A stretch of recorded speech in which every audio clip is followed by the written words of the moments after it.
Este evento denominado Solidaridad entre los Pueblos, Soberanía entre las Naciones, nos trae a grandes invitados especiales como Noami Klein, ÁlvaroGarcíaLinera, quienes nos acompañan en esta mesa. Y no me dejarán mentir, nos enorgullece muchísimo porque somos de la generación que crecimos leyendo sus reflexiones, así que muchas gracias por estar por acá con nosotros. Yo sé que son compañeros pensadores, intelectuales que no necesitan como tal una presentación, pero vamos a, como da el protocolo, leerles un poquito de lo mucho que han generado Noami Klein y ÁlvaroGarcíaLinera. Noami estudió filosofía y literatura en la Universidad de Toronto. Es conocida por su periodismo crítico hacia la globalización y el capitalismo, siendo una reconocida escritora de artículos por diversos medios de renombre internacional.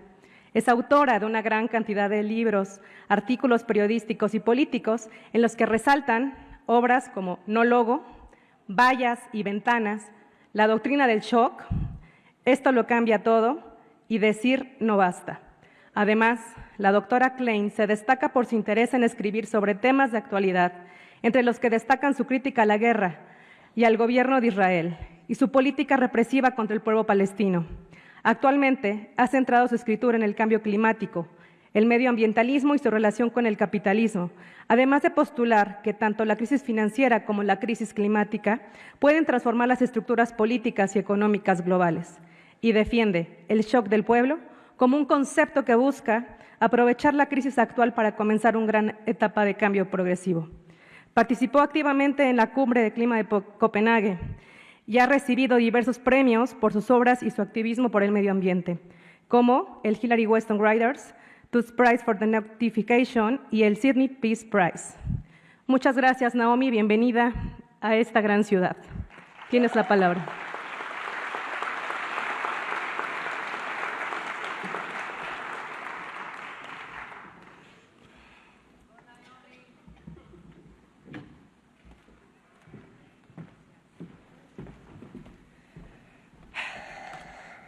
Gracias. Buenas noches.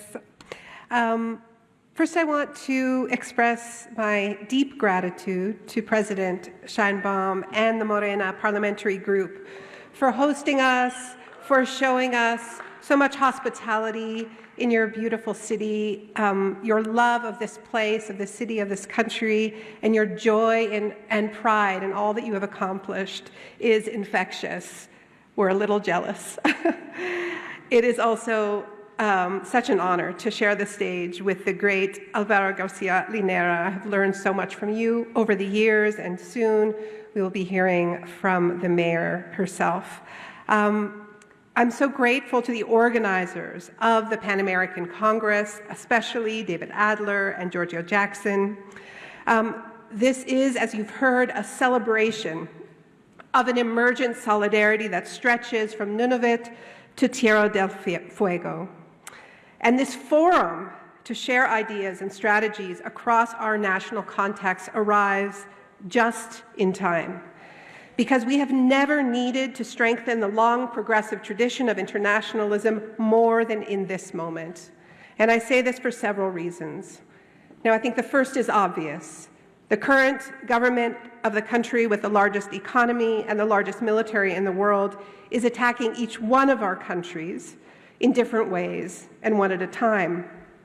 Trump likes to play the mafia boss, and he uses trade and tariff threats not only as a weapon, but also, as we've seen, as a bribe. He turns some countries into concentration camps, others into his mining colonies. Some, like mine, he simply threatens with annexation. And all the while, he terrorizes and immiserates his own people, all to further enrich a small group of oligarchs bent on replacing humans with robots and powering the whole enterprise with fossil fuels that will incinerate our collective home. To this audience, it goes without saying that Washington has a long and bloody history of waging war on the countries of the Americas, using the tools of both tanks and banks, both torture and trade. The reason so many are this vulnerable to U.S. trade wars and trade threats is precisely because the United States used those neocolonial colonies to keep the nations of the Americas dependent on raw resource exports and low-wage labor rather than diversifying their own economies and developing as they wished. So this is not new. Still, I think Trump marks a new phase. In the past, there was a facade. The CIA and the School of the Americas hid in the shadows. The IMF, World Bank, and the so-called free trade deals claimed to be advancing growth-led development that would benefit the whole world. Now, the mask is off. There is not even a pretense that this is about anything other than benefiting the United States, by which Trump means himself and his donors. And there is nothing clandestine about it. It's done out in the open, announced in all caps on Trump's own social media platform, just one of the ways that he directly and defiantly profits from the presidency. In the face of these attacks, every one of our nations, even the largest and wealthiest among them, is at a great disadvantage. That said, so many of us around the world are immensely grateful to President Lula da Silva, who has shown so much courage in the face of Trump's outrageous interference in Brazil's sovereignty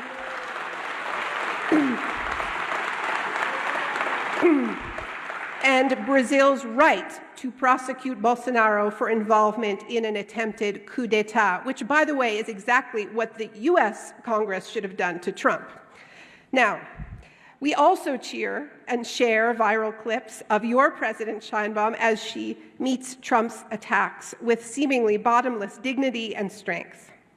But these leaders need backup from the rest of the countries that Trump is bullying. Unfortunately, many have given up far too easily. The EU just gave Trump a tariff victory it had no right to concede, violating many of its stated values, including its climate commitments. For those of you who missed this, the European Union agreed to buy a huge amount of U.S. gas and oil. Now, I regret to report that my own country, Canada, is also failing the Trump test. After winning an election promising to stand up for our sovereignty and the values that make us different from the United States, our new banker prime minister immediately capitulated on nearly every front. He is following Trump's commands on increased military spending money on bombs that we should be spending on health care and caring for one another. He killed an important plan to tax the big tech companies that have poisoned our media ecology. And he is also trashing Canada's climate commitments, scrapping carbon pricing, and ramming through major extractive projects that make a mockery of Canada's promises to respect the United Nations Declaration on the Rights of Indigenous Peoples. Now, not all of this is happening because of Trump. Trump, in fact, is just the excuse to do what our own oligarchs wanted all along. And our prime minister harnessed the shock of Trump's annexation and tariff threats to push through their pre-existing wish list, a very common and tired tactic that some of you know I have called the shock doctrine. So, my friends, we are here because we know that there are other ways to meet this crisis, much better ways. Ways rooted in collaboration, in cooperation, in careful coordination, rather than waiting for Trump to pick us off one by one. So what might this mean? It's not a secret. In each of our nations, we know what the U.S. wants most from us. Perhaps it is lithium, perhaps it's copper or coffee. Maybe it's fresh produce or water or electricity generation. Maybe it's car parts or access to ports and canals. Whatever it is, I believe that it is time for all of us in the Americas and around the world to find those points of greatest leverage, our levers, and make it absolutely clear that if these outrageous attacks continue, we are willing to pull them, not one at a time, which makes us vulnerable to isolation and even worse counter threats, but all at once.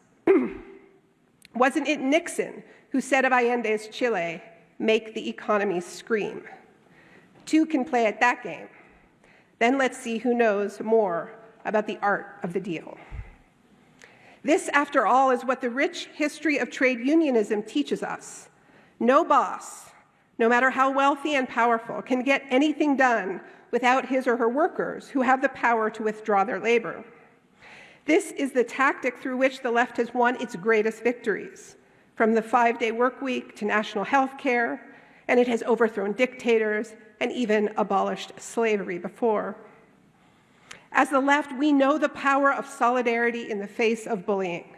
We are experts in how to deploy collective power in the face of concentrated wealth. And there is enormous power in this room, enormous power in the Pan American Congress, which has convened 60 elected legislators from 12 countries from South, Central, and North America.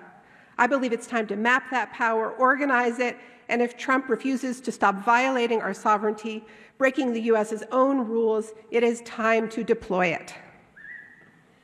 I want to be clear that this is not a threat against the hardworking people of the United States. It's the opposite. No one benefits more than them when their would-be dictator, their want-to-be king, is revealed to be a paper tiger.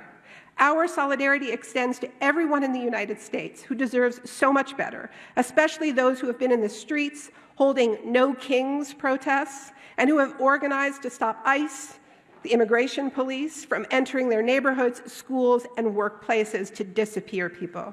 And it extends to the brave members of the U.S. Congress who are here this week in Mexico, showing us what it means to not just be anti-Trump, but to try to transform the whole broken system that made Trump possible. These are some of my personal heroes. So there's a second reason that we are called to new levels of international cooperation. And it goes well beyond one man and one government, though Trump is indeed a threat to us all. He is, however, only the most visible manifestation of a far-right political project that has national expressions in all of our countries.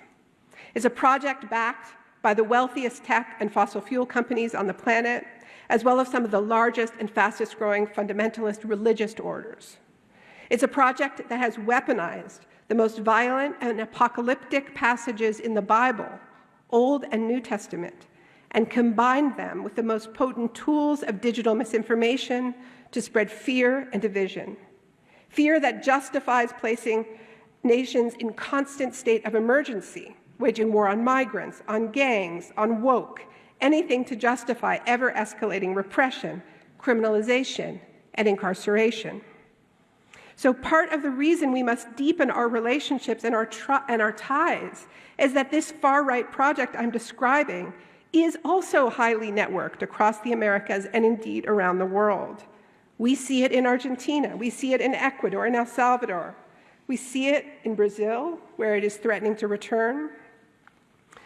The men, and they're almost all men, who lead these movements trade chainsaws with each other, swap anti-woke messaging with each other, open their dungeons to one another, disappear prisoners for each other, cover up crimes for one another, enrich each other's families by buying into each other's crypto scams.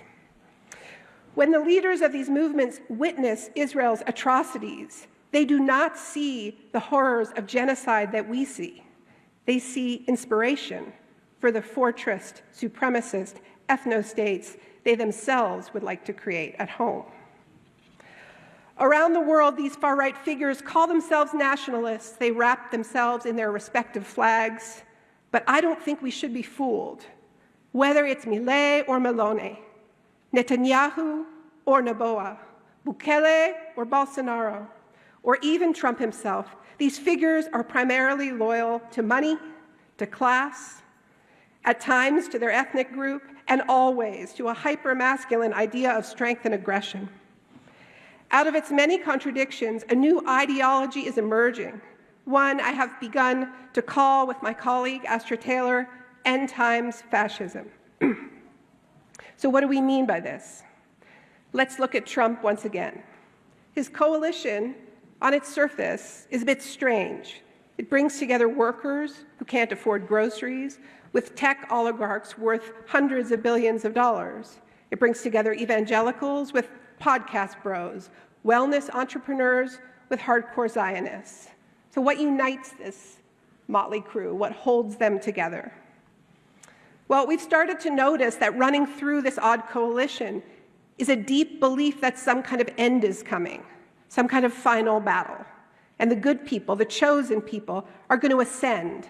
They're going to ascend to a better place. But in the meantime, you'd better prepare, bunker up, get ready for some kind of Armageddon.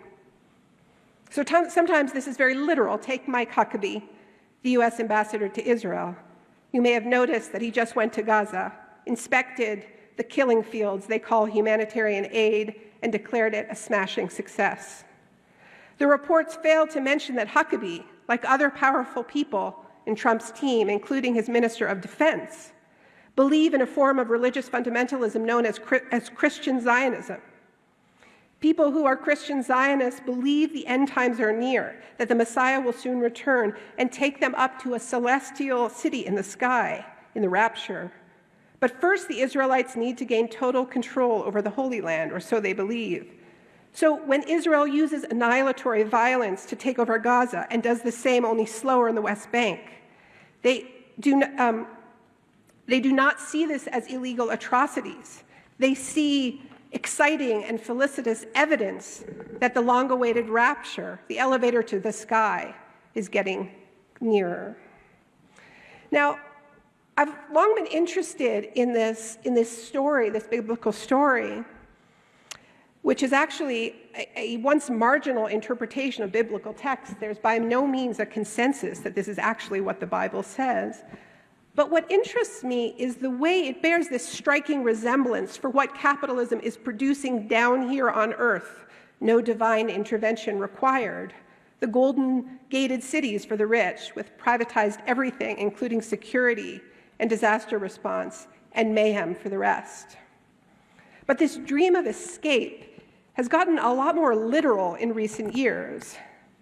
We know the billionaires are prepping with luxury bunkers in Hawaii and New Zealand. Some are even trying to buy and build an entirely private city-state in Honduras. They call it Prospera. They're being taken to court. Like the religious extremists, they also dream of transcendence from the earthly realm. They dream of having their consciousnesses uploaded to the AI singularity, or of boarding their spaceships to Mars. They take it for granted that the earth will become unlivable, much like those end times religious fanatics racked by violence and scarcity. Unfortunately, this is a self-fulfilling prophecy because they are also pouring fuel on the flames. These assumptions about the end times are not limited to very religious people or the very rich. I've spent, unfortunately, hundreds of hours listening to Steve Bannon's podcast for a whole other project I did. And I was really struck that almost all the ads, all the advertisements, and there are a lot of advertisements, are for survivalist gear, ready to eat meals that you can survive on for 90 days, or tips on buying gold because the US economy is going to crash. The assumption of all of it is that it's all going down. I think we see a similar mentality, a similar set of assumptions in the way the largest powers, including the United States, but not only the United States, are dividing up the globe, stockpiling critical minerals and water and energy while hardening and fortressing their own borders. On the surface, it looks like old-school colonialism when Trump threatens Canada and Greenland and Panama, and in a way it is. But I think they're also preparing for this crash. They're stockpiling for the disasters they know are coming, pulling resources into the fortress and locking out the poor. Which, once again, is why Israel is such an inspiration. The ethno-state protected by its Iron Dome with absolutely no plans for peace. In our age of escalating disasters, it seems that the governing ideology of the far right has become a monstrous supremacist survivalism. Now, there are deep tensions within this far-right coalition. We've seen it. We've seen Trump fight with Musk and Bannon and so on, and all the Epstein fissures. There are plenty of things on which they disagree. But my argument to you today is that we need to pay attention to this very unsettling things that these really powerful parts of the coalition seem to agree on. The idea that our one and only world is coming to an end. Some see the end in that manifestation of biblical prophecy. Some see it in the human-made Armageddon sparked by climate chaos or nuclear war. Some see an existential threat posed by immigration, feminism, trans rights, and cultural replacement. But it's all tinged with this idea of apocalypse. Whatever is driving this perceived collapse, end times fascists are determined to be among the chosen few who survive, safely ensconced in their bunkers or behind fortress borders or raptured up to heaven. Now, fascism has always had an apocalyptic quality to it, what Umberto Eco referred to as its Armageddon complex.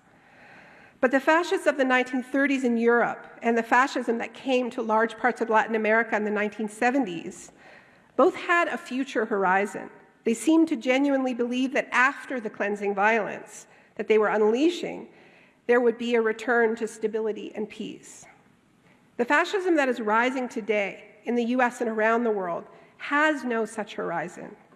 Yes, there are thin appeals to 1950s nostalgia or a promise of individual financial freedom by investing in crypto, but the whole project is shot through with the planetary scale apocalyptic conviction that I've been describing. In this future it foresees, which is very much under construction, the wrenching privatization and austerity of past capitalist stages create huge opportunities for corporate actors, old and new, because it's private companies that are building the prisons and the concentration camps. It's private tech companies surveilling populations and selling security and automated weapons to the rich. It's other companies offering rescue from ecological and military crises for a price, even privatizing so-called humanitarian aid during a genocide, as we are seeing with such nightmarish consequences in Gaza. Alexander Karp, the CEO of Palantir, told his shareholders recently, and this is a quote, "This," referring to Palantir, "is a company built for bad times." Bad times means strong finances internally.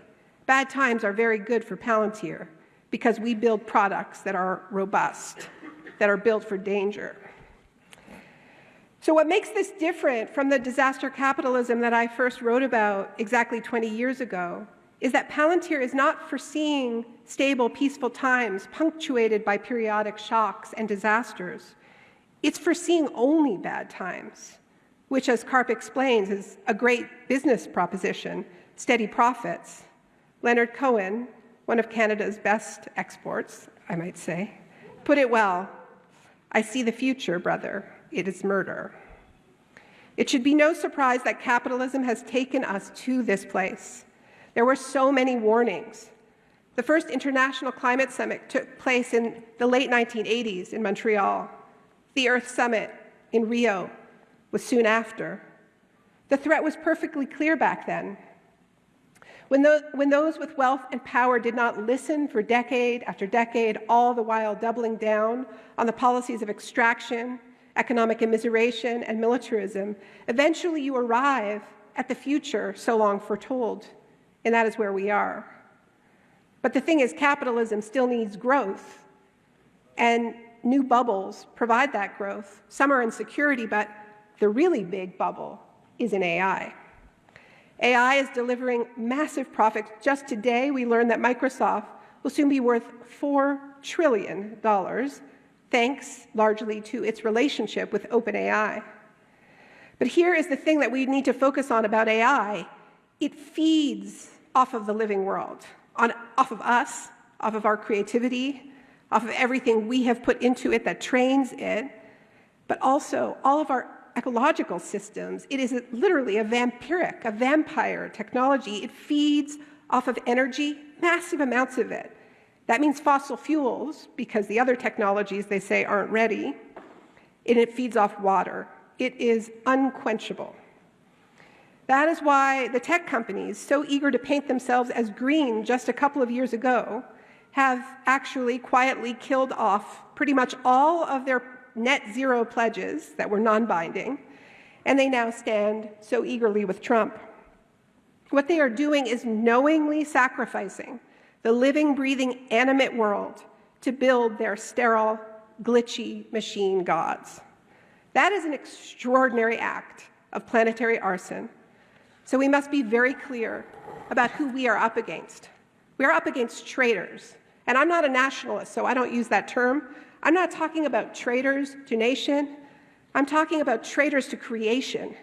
They are treasonous to the wonders and beauty of this world. They are willing to let it all burn because for them, paradise lies elsewhere, up in the digital cloud or on Mars.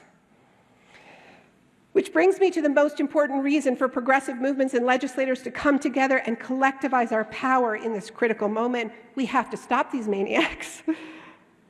We and left movements from around the world are the only people who can stop them. And we will not do it merely by blocking their worst ideas and standing up to Trump, though we must do that. We will do it by proposing an intoxicating and irresistible alternative to it. We just saw a taste of this in New York City. I don't know, did any of you follow the campaign of Zoran Mamdani? You know, Zoran ran this amazing campaign. I talked to him in November. A friend asked me to talk to him. They said, you know, he doesn't have a chance. His name recognition was at 1% back then. And he, beat the former governor of New York in the Democratic Party primaries by running this remarkable campaign that combined left economic populism, right, addressing people's real economic concerns, going to people who voted for Trump, right, in black and brown communities, who were upset about crime, who had successfully been pitted against new immigrants, even though many were immigrants themselves. Because this is what neoliberalism has produced. It has produced, as Walter Benjamin told us, wreckage upon wreckage. And people are now in the wreckage, right? And there's such a sense of scarcity that it's very easy to pit people against each other. And while some corporate Democrats respond to that by going, oh, well, we need to be anti-immigrant too. The people want it. Zoran Mamdani did something different. He said, no, we need to raise the floor so that people feel more stable. And so he ran on policies like free and fast buses, universal accessible childcare, freezing the rent, municipally owned grocery stores that would prevent price gouging, actually meeting people's real needs. And it worked like magic, because the other thing he did was he helped New Yorkers fall back in love with their city, with their beautifully diverse city. You know, fascists hate New York. For a reason, because it is such a diverse city. And the whole campaign, and those of you who saw the videos, you know they were a celebration of diverse language and culture and food. And people remembered that they love it here, unlike those billionaires who are constantly threatening to leave, right? And I think that is, a friend of mine, part of a group called Jews for Zoran, fighting the Islamophobic smears, they sent me a text the day before the election explaining why they were so excited about Zoran's candidacy and why they had knocked on hundreds and hundreds of doors, if not thousands. This was what the text said. We want to stay in our city. We want to stay on our planet. We love it here. So what do you think about that as a unifying coalition for the left we need? We love it here. We will make it better. We will make it fairer, we will make it more alive, and we will not let them burn. Thank you.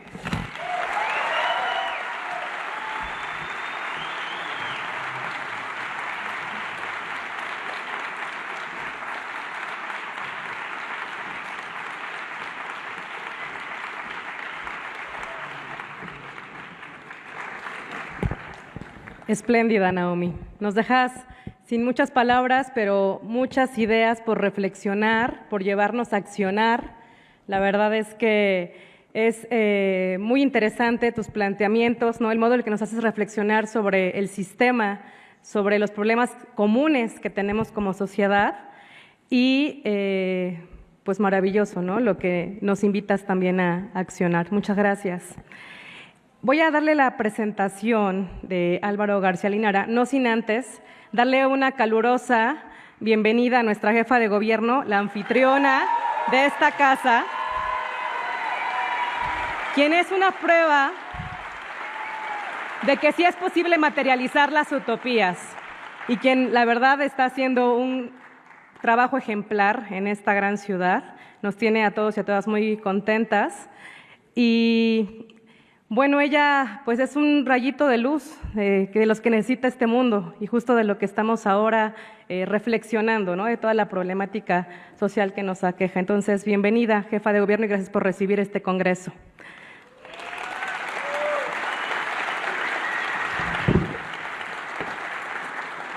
Bien, pues Álvaro es nacido en Bolivia, un intelectual, político, académico conocido por todos nosotros, en el ámbito teórico como en la vida pública.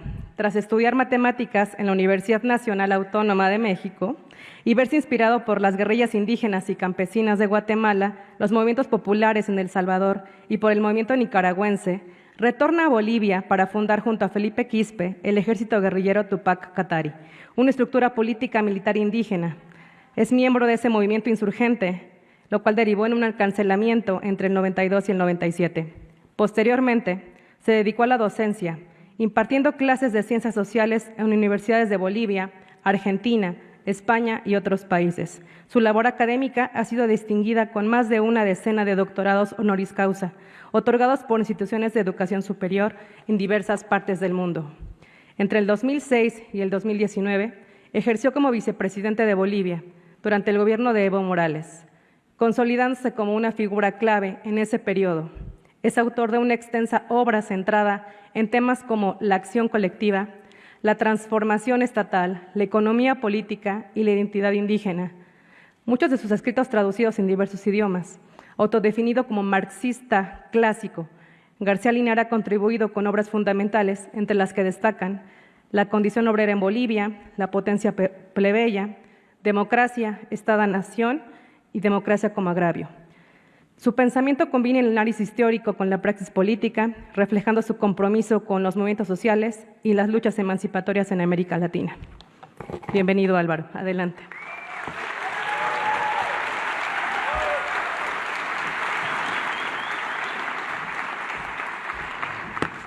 Oigan, un saludo muy cariñoso y respetuoso a todos, a todas las personas que están acá. Un honor compartir con nuestra jefa del gobierno de la Ciudad de México, con Noami, con Gilán, con Ana Francis y con los organizadores de este extraordinario encuentro panamericano. De verdad, a los organizadores, 1000 puntos por hacer este esfuerzo de integración práctica. Yo quiero brevemente comentar y usar la línea de trabajo que ha utilizado Noemí sobre el mundo que estamos viviendo y especialmente el mundo que enfrenta esta nueva generación. Es un mundo tenebroso, pocas veces visto. Es un mundo tenebroso en el que en Gaza asesinan impunemente a niños bajo el pretexto de la protección de la civilización occidental. Un mundo tenebroso en el que en Argentina el presidente considera que los derechos los derechos sociales son un agravio a los capaces y a los competentes que se han esforzado mucho para ser ricos y poderosos. Un mundo tenebroso en el que en Europa se considera la industria armamentística para los que no hay dinero, no hay límite para el dinero, se considera que es una industria amigable con el medio ambiente.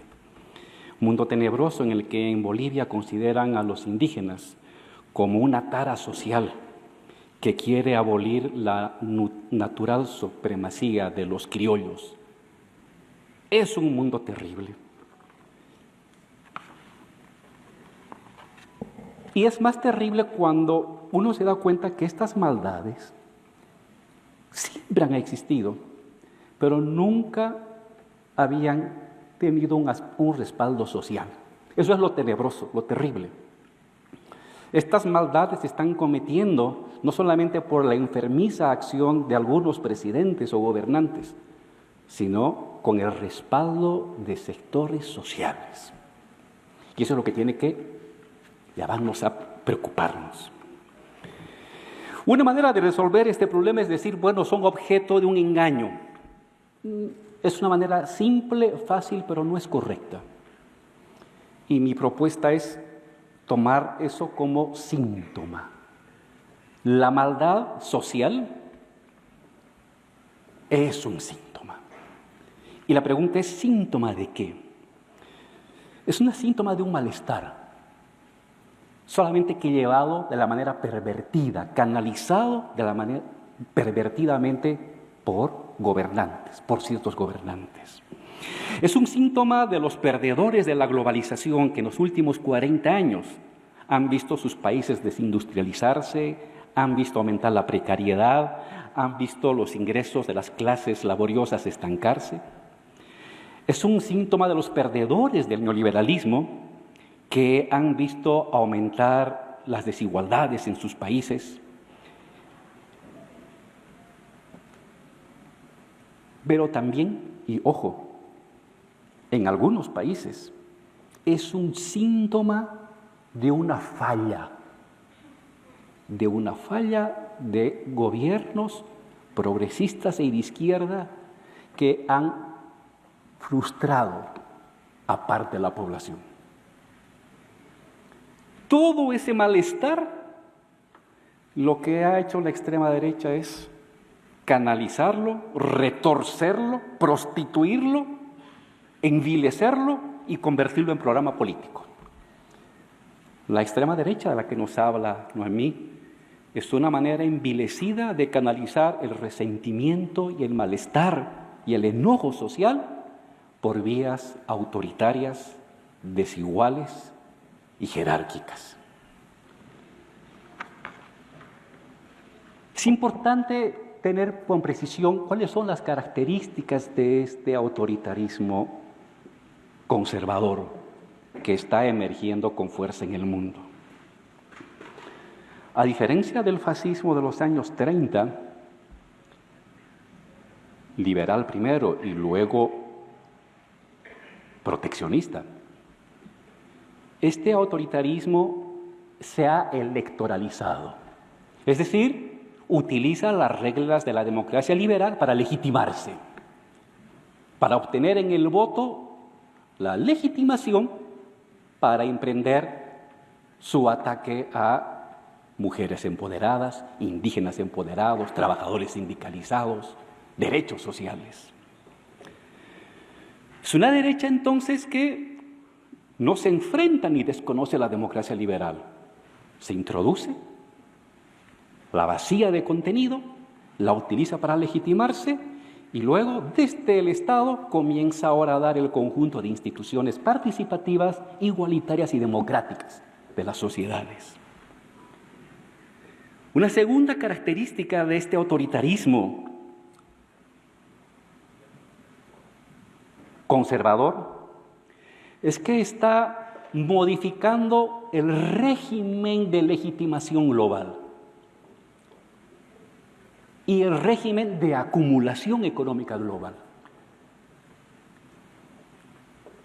Estamos pasando de un tipo de neoliberalismo triunfante y globalizado a un tipo de neoliberalismo soberanista, que parece un oxímoron, una contradicción en sí mismo.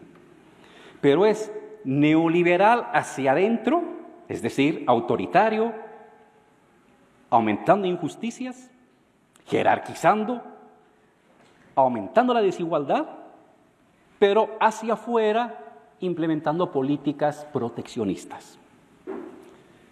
Pareciera que esa va a ser la nueva forma del desarrollo del capitalismo contemporáneo.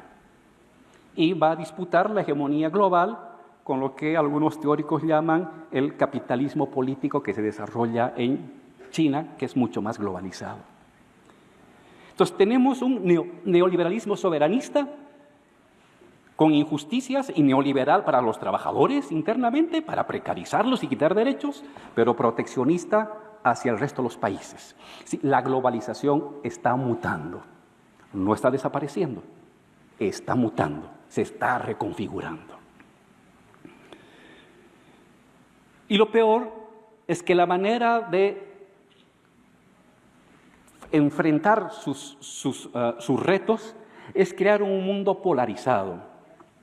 Ellos polarizan entre un nosotros y un los otros.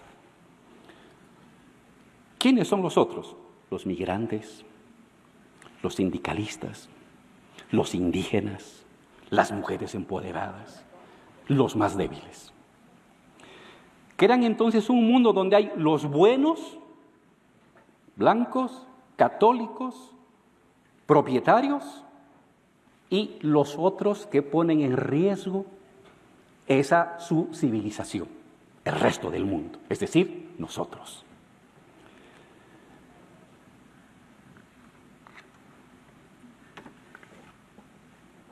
¿Cómo enfrentar estos síntomas? Saber bien qué es lo que pasa y entender por qué tiene base social. ¿Qué estamos haciendo nosotros o qué no estamos haciendo nosotros para que trabajadores, sectores populares, sectores medios, voten por ellos o se sientan convocados por ellos? Y este es un reto para el progresismo mundial y especialmente latinoamericano. ¿Cómo canalizamos el malestar de manera creativa y comunitaria? ¿Cómo canalizamos el resentimiento y el enojo social por las frustraciones acumuladas hacia formas solidarias, asociativas y de bienestar colectivo? Es decir, tenemos que disputarle a la derecha la salida de mundo, la visión de mundo, el horizonte de mundo. Y eso no se hace solamente contentándonos con reproducir las buenas cosas que hicimos antes. Se trata de recuperar la audacia, se trata de recuperar la calle, se trata de recuperar voluntad y esperanza colectiva. Ellos generan un tipo de esperanza negativa fundada en el odio. Y nosotros tenemos que intentar construir un tipo de esperanza positiva fundada en la solidaridad y la camaradería y la hermandad y la igualdad. Y la manera en que propongo que debemos intentar centralizar esos tres temas es en algo que conversábamos esta mañana, lo hemos denominado el trilema democrático. La capacidad de los gobiernos progresistas, o si estamos en oposición, de las propuestas progresistas y de izquierda, de visualizar un mundo donde la gente mejore sus condiciones de vida prácticas. Yo decía esta mañana, la economía está en el centro hoy del debate político. Hoy la política es economía concentrada, si ustedes quieren. Plantear maneras de resolver el malestar económico, que los salarios son bajos, que hay maltrato patronal, que está mal la salud y la educación, que no me alcanzan los ahorros para poder poner un adelanto para comprar una bici o una moto o un carro o un cuartito para vivir de manera independiente. La solución económica. No puede haber progresismo en gobierno que se consolide, o progresismo o izquierda que pueda llegar al gobierno si no tiene un modelo creíble, palpable, de mejora sustancial de las condiciones de vida. Ahí tiene que centralizar el pivote, eje del resto de sus propuestas.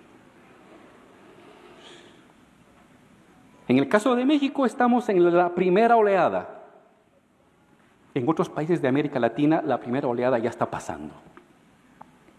Y el gran problema que tenemos en América del Sur es que aún nos cuesta crear una segunda propuesta de reformas de segunda generación. Las reformas de primera generación, distribución de la riqueza, mayor soberanía, ampliación de derechos, han obtenido su resultado. Pero si nos quedamos ahí 15 años, estas declinan. Y para que no declinen necesitamos reinventar una nueva oleada, unas nuevas reformas de segunda generación que superen los límites de la primera. Este es ahorita el gran dilema del progresismo latinoamericano. En Bolivia, en Argentina, en Ecuador, en el Perú. Lo va a hacer en Colombia posiblemente. A ustedes les tocará de aquí a unos años por delante. ¿Cuáles son esas reformas que van más allá de lo que ya se hizo? No es fácil, yo lo estoy formulando rapidísimo, pero convertirlo en propuesta que cautive la esperanza social es una cosa complicada. ¿Cómo hacer que esa distribución de la riqueza sea sustentable en el tiempo y ampliar la participación social? A ese trilema democrático le he puesto el nombre de democracia compuesta, de democracia compuesta y radicalizada. Yo creo que es en esta posibilidad de reinventar la democracia bajo el eje de crecimiento económico, distribución de la riqueza y mayor participación que vamos a poder no solamente enfrentar al autoritarismo, a las derechas extremas, a los fascismos, sino vamos a poder convertir el malestar y el resentimiento social en una actitud creativa, propositiva, de solidaridad y de avance hacia el porvenir. Es la generación de ustedes, jóvenes, las que tienen al frente esa gran tarea. Nosotros hicimos lo que nos tocó en la guerra pasada. Y ahora les toca a ustedes mostrar de que pueden hacer cosas mejores que nosotros, recogiendo las experiencias de los que hicimos algo años atrás. Así es que órale, a meterle ganas. Muchas gracias.